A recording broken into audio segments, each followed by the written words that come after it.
Shalom, shalom, shalom. All praises to our YAH.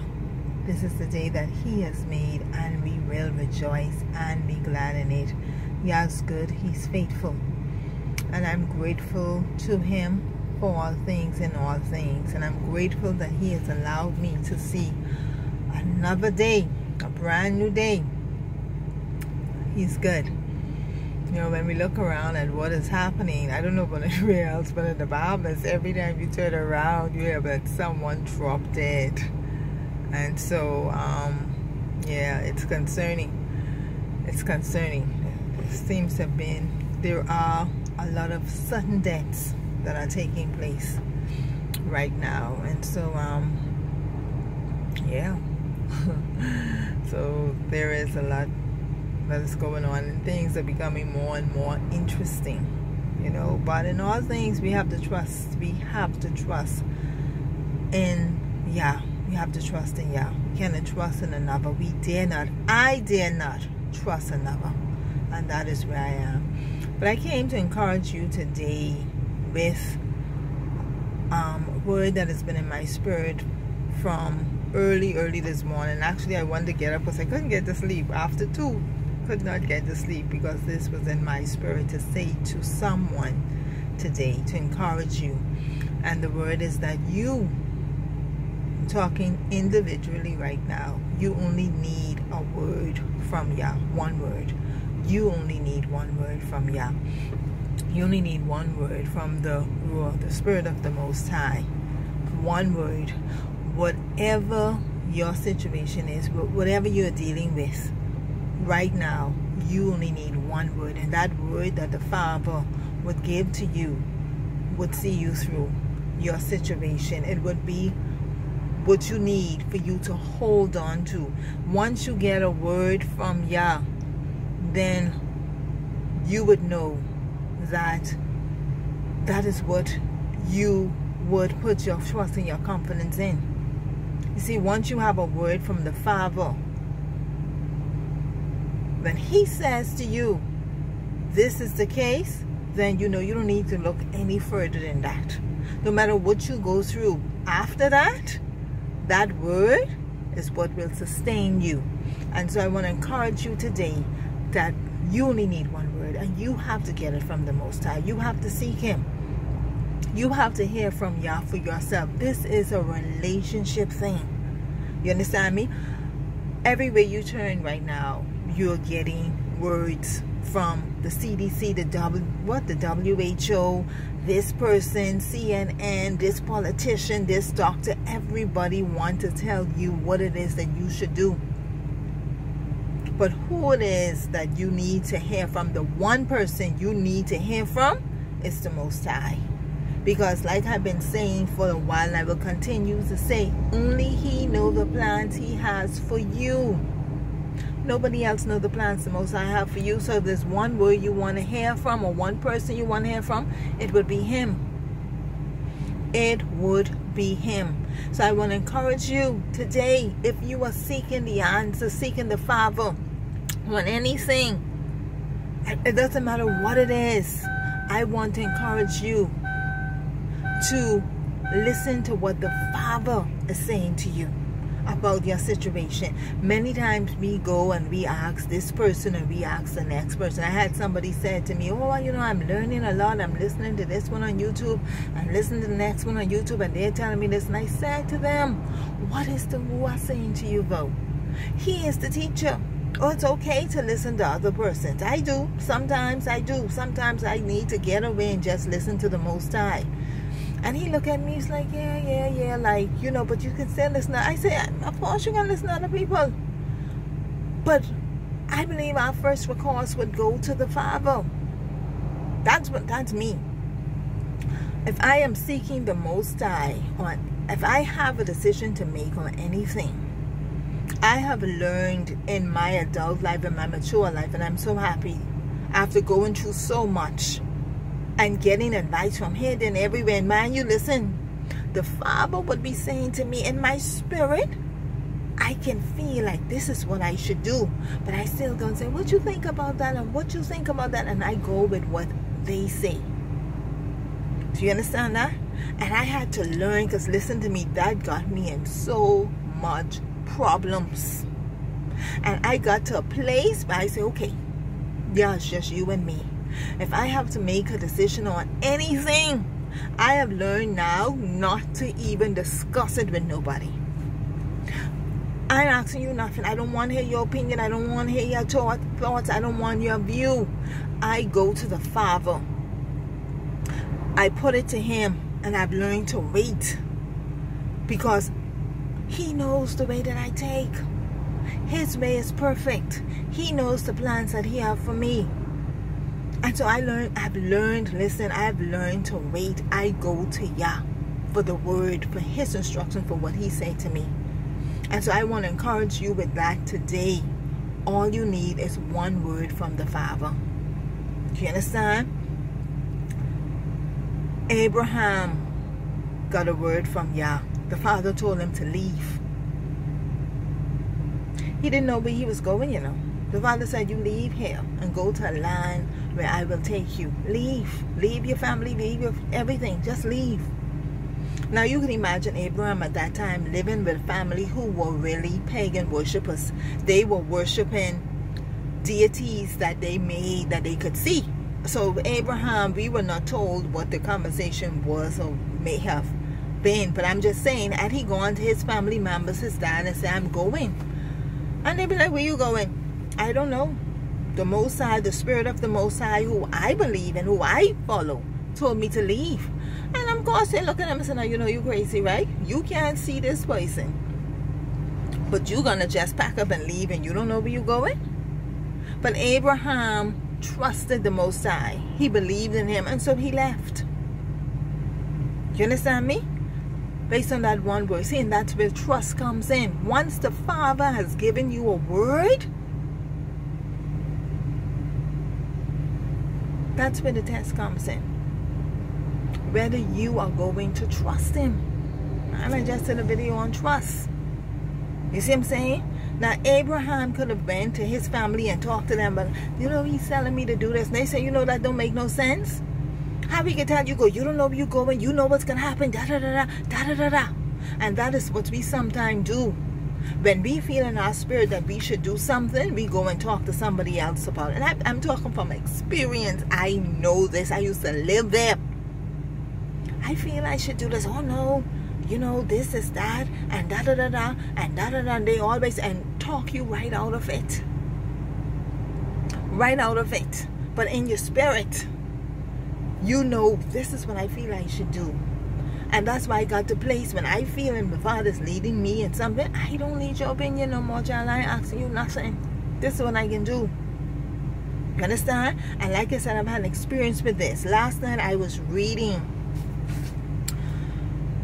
Matthew chapter 14. And I'm reading the book of Matthew, just going over it, okay? And verse 28. And Kepha answered and said, Adonai, if it be you, bid me come unto you on the water. And he said, come. Yahushua told Peter, come. And when Kepha was come down out of the ship, he walked on the water to go to Yahushua. But when he saw the wind boisterous, he was afraid and began to sink. And he cried, saying, Adonai, save me. And immediately Yahushua stretched forth his hand and caught him and said unto him, O you of little belief, wherefore did you doubt? You see? And that is why I said earlier in the last video, you can either trust him. When you say, I trust you, there's no but after that. After the Most High would have given you the word, that's it. Peter, Yahushua said to Peter, come. That was the word for Peter, come. Peter walked on the water. But Peter began to look around at his circumstances. And it didn't make sense to Peter that I'm walking on this water and look at what's going on. And so he began to doubt and he sank. And that is exactly what we do. And this came into my spirit last night. That's what we do. Y'all give us a word. He say, this is it. And we look around at what's happening. And then sometimes we go and talk to other people and we lose that. We go into that but zone.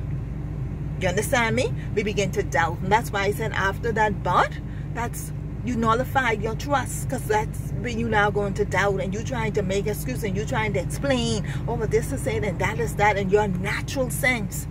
You understand me? YAH's the spirit, and we gotta walk in the spirit. Do you understand? Peter was walking in the spirit, looking at Yahushua, and he took his eyes and he got caught up with what was going on around him, and he sank. He lose that faith. Do you understand? One word. That's all you need. One word from the Father. You who listening, who I'm speaking to you now individually, you need one word from YAH. Well, 20 years ago, I got a word from the Father, and I know you've heard me talk about this before, that I will have children. A year later, I found out that I was having problems. Didn't know. I started bleeding, hemorrhaging. The only solution that the doctors gave me was a hysterectomy. I was 25 years old. And they said they had to save my life. They said, you are bleeding to death. We have to save your life. We have to give you a hysterectomy. We can't explain why you're bleeding. We don't know. We run every test on you imaginable, they told me. And there is absolutely nothing wrong with you. We cannot explain why you're bleeding. But my blood count was a little above a 5, they said. Do you understand? And you know what I held on to? That word. I looked at those doctors. 3 doctors came to me individually. The last one was a young female doctor. She sat down on the side of my bed and she talking nicely. And I looked at her and I said, listen to me. You will not take out my womb. I said, God said that I will have children. She got angry. Oh, but we tried to save your life. You can always adopt. I said, he did not tell me to adopt. Mind you, I'm laying on the bed bleeding. I said, he didn't tell me to adopt. He told me I will have children. You will not take up my wombs. Do you understand that? Man, listen, I told my children this on Sabbath. Leaving fellowship as we drove home on Sabbath. I said to them, had I not trusted you, had I not hold on to the word, they wouldn't have been here. I could have ran with the narrative. I could have looked at the situation. I'm 25 years old. I'm bleeding to death. They could not stop me from bleeding, they say. YAH had already given me the word. You will have. This is not a test of that word. Am I going to believe YAH? Or I'm going to believe what I'm seeing, my circumstances, my situation? When I related to my husband at the time, when he came, then I said to him, he's sitting outside the ward, what the doctors were saying to me. A lady came and sat on the side of us. Mind you, I talking to my husband. And she said, you know, you need to listen to them. This lady, as I sit here now, this is over 20 years ago, I'm remembering her. Sorrowful. Like she was heavy laden with a lot of stuff. And she said, my sister had the same situation. She said, and the doctors wanted to give her hysterectomy and she didn't listen. And she died. She's not here today. She died. She said, you have to listen. They're trying to save your life. Listen, people just mean you well. When they come and they want to offer you good counsel and wise counsel. But that's why it's important to know what the Father is saying to you. Now, I don't know what her sister's situation was. I don't know what relationship she had with the Father. I don't know. The Father may have been saying to her, take the operation. But he was saying to me, no, trust me. That's not the route I want you to take. I don't want you to lose your womb because I want to give you children. So I look at that woman. She was sitting on the side of my husband and I told her, God did not tell me to adopt. He told me I will have children. They're not taking out my womb. Just like that. And my husband said, listen, because he calmed me down, I guess. He said, we got the word. The Father says she can have children. So that's when we go in bed. And I was so happy. Because I was saying it to him. Wanted that agreement. And I got it. And that was it. I went through that operation. Had the sign for the hysterectomy that morning. I'm sharing this with someone. I'm sharing this with you for a reason. You understand? I was bleeding. They brought the paper to me. When you have to go into operation, you have to sign. On that paper was hysterectomy. I look at that nurse. That nurse came to me that morning. This woman's face was like rock. She didn't smile. She must have worked all night. She was tired. She wasn't even on my run. I was crying. I said, I'm not signing that. I'm not giving you permission to take on my room. Listen to me, that woman named Bodge. She had that paper on the little writing pad thing to me. And she looking at me, listen, she ain't wink. She ain't boss, she ain't smile, she ain't trying to ghost me, she ain't pat me to say, listen, it's going to be okay, nothing. She stood there like a stone. And I was crying, and everybody on the ward, I done gone with my faith self. I laid hands on every woman on that gynae ward that year as a point of faith, believing the Father for me. I'm sitting there crying, and there was no one able to come and pray for me or encourage me. And everyone sitting at me looking so sad. And I was crying, and the Holy Spirit said to me, sign it and trust me. He said, because they're not going to give you the operation unless you sign it. Mind you, I said to the Father, why you want to take me through this? Why can't you just heal me? And he said to me, process. This is a part of the process. The Father was testing my faith, whether I was going to believe him. I signed that. I went into that theater room. I came out. And the doctor, my only concern when I came out was my womb. The doctor came to me. She patted on my head. I had a private doctor. And she said to me, I did not expect what happened in that ward, in that theater. She said, your whole womb came apart. She said, the scan showed that you had 3 fibroids. She said, but that was one large fibroid that took up every area of your womb. She said, and when I took out, thinking I'm taking out one, the whole thing came out. I look at her, because my only thing was my womb. I said, my womb? She said, it's in there. She said, I put it back. She said, we performed reconstructive surgery. Listen, that was must be the first time it was done in the Bahamas. You understand me? It was historical. How I know? Because after she left, she told me she left something inside of me that I had to keep in there. And whatever the case, all the nurses on the ward was nervous, telling me, you better keep that in there, because they didn't hear what happened in the theater, and so you better don't move, and da-da-da-da. I had to keep something attached to my leg, and they had something inside me. She said I had to keep my womb open so it didn't fall flat. And the Ruach said to me, I didn't fix that. Don't even worry about that. You understand me? But she said to me, you're going to have a child. Listen now. When we prayed about a doctor, this was who the Father told us to go to. Everyone who came to us, giving us good advice, told us not to go to this woman. Oh, don't go to her.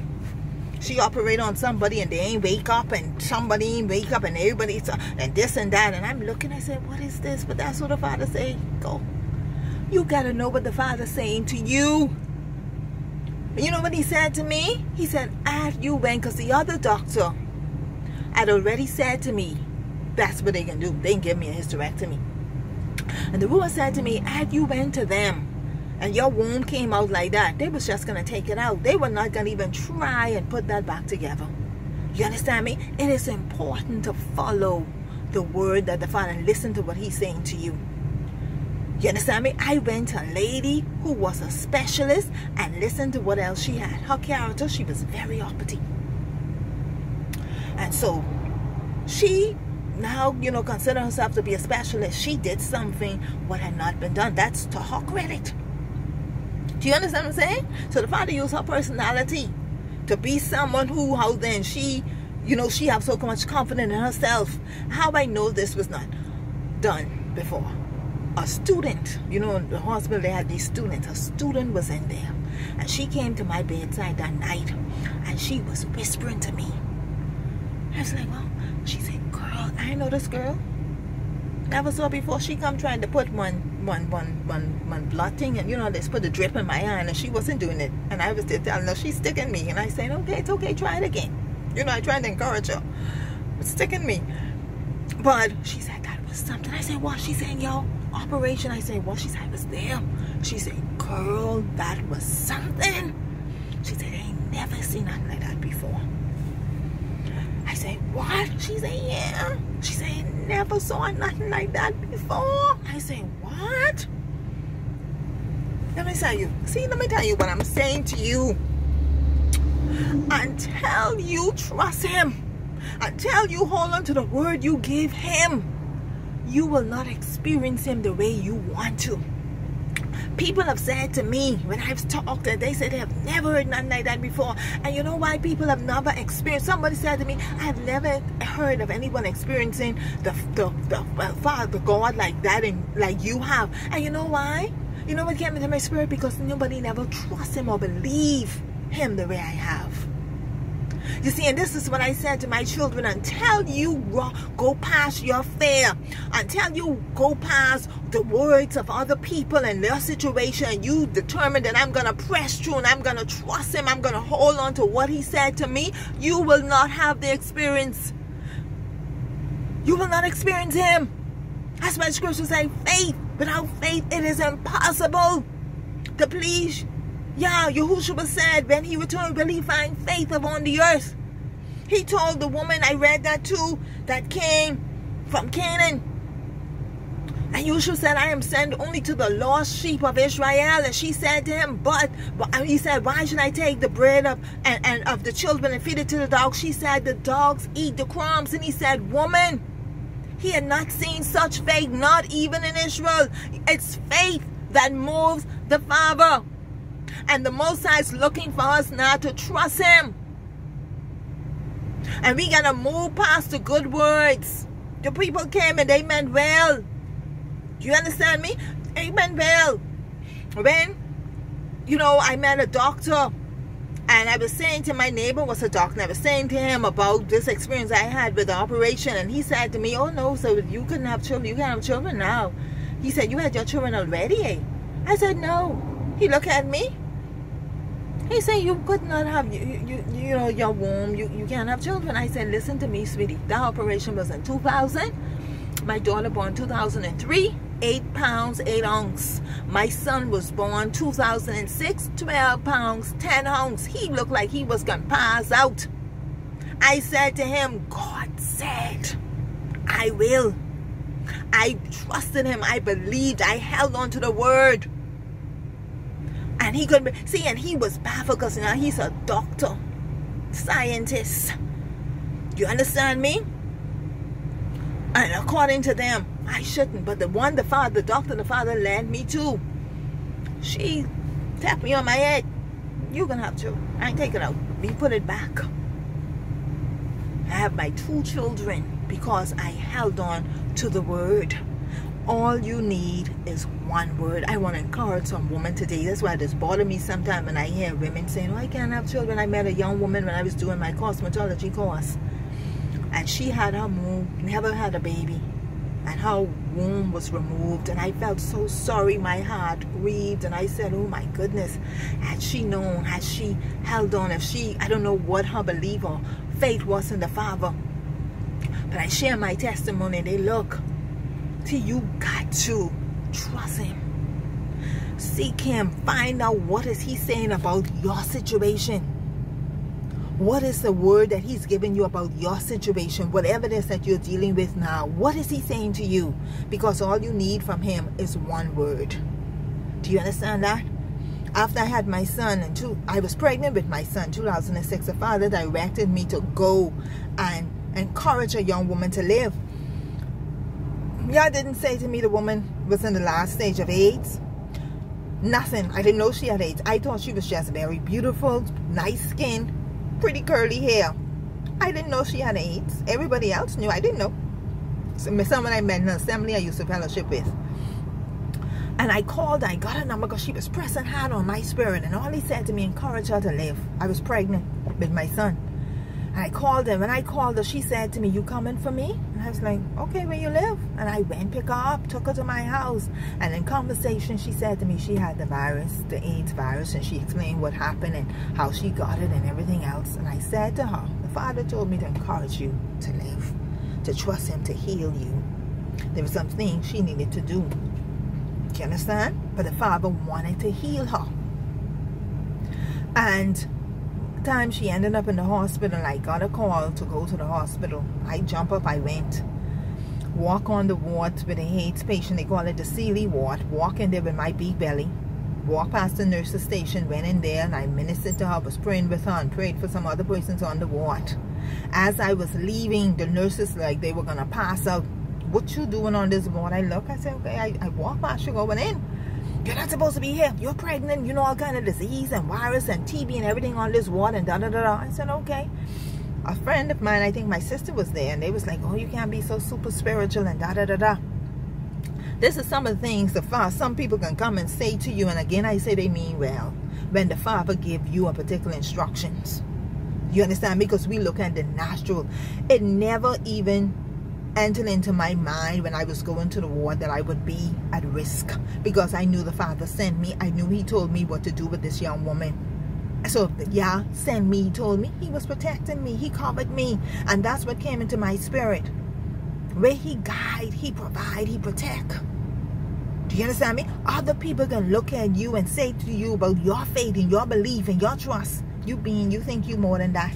You super spiritual, you ain't all of that, and he don't expect you to do this, and he don't expect you to do that. People expected after I had my operation, I would need to have a surrogatory tie or snitch or whatever. I didn't need anything. Because when YAH does something, he does it well. He is Elohim of completion. So I went in on the ward. They looked at me like, and oh, you super spiritual, and you can't be so super spiritual.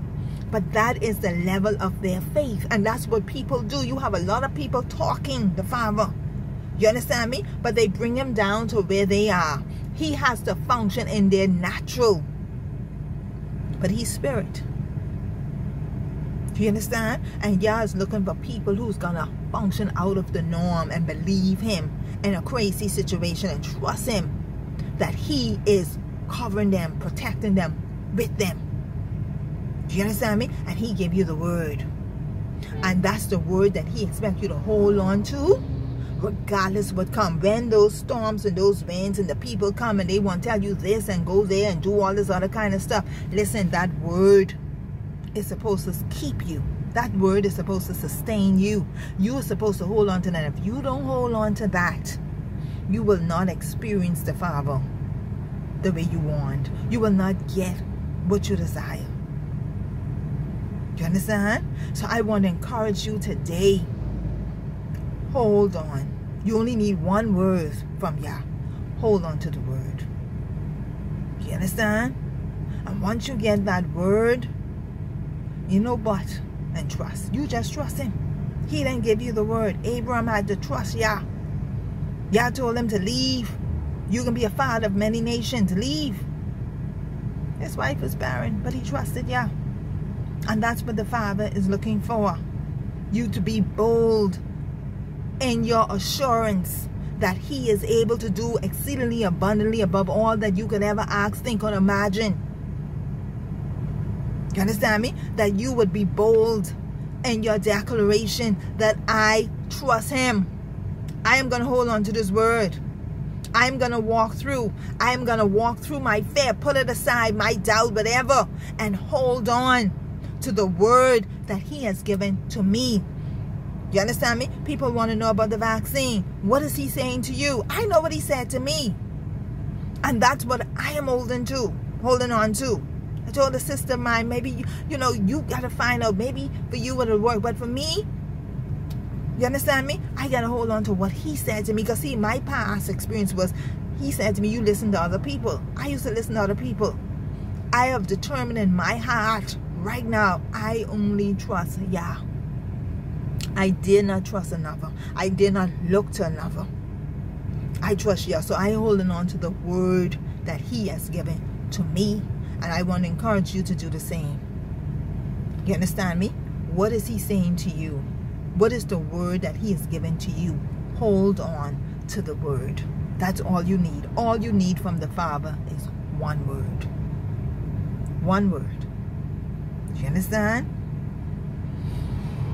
Shalom. I pray that this encourages you. I pray that you understand what I'm saying to you. One word. Peter, one word was come. What is he saying to you? Shalom.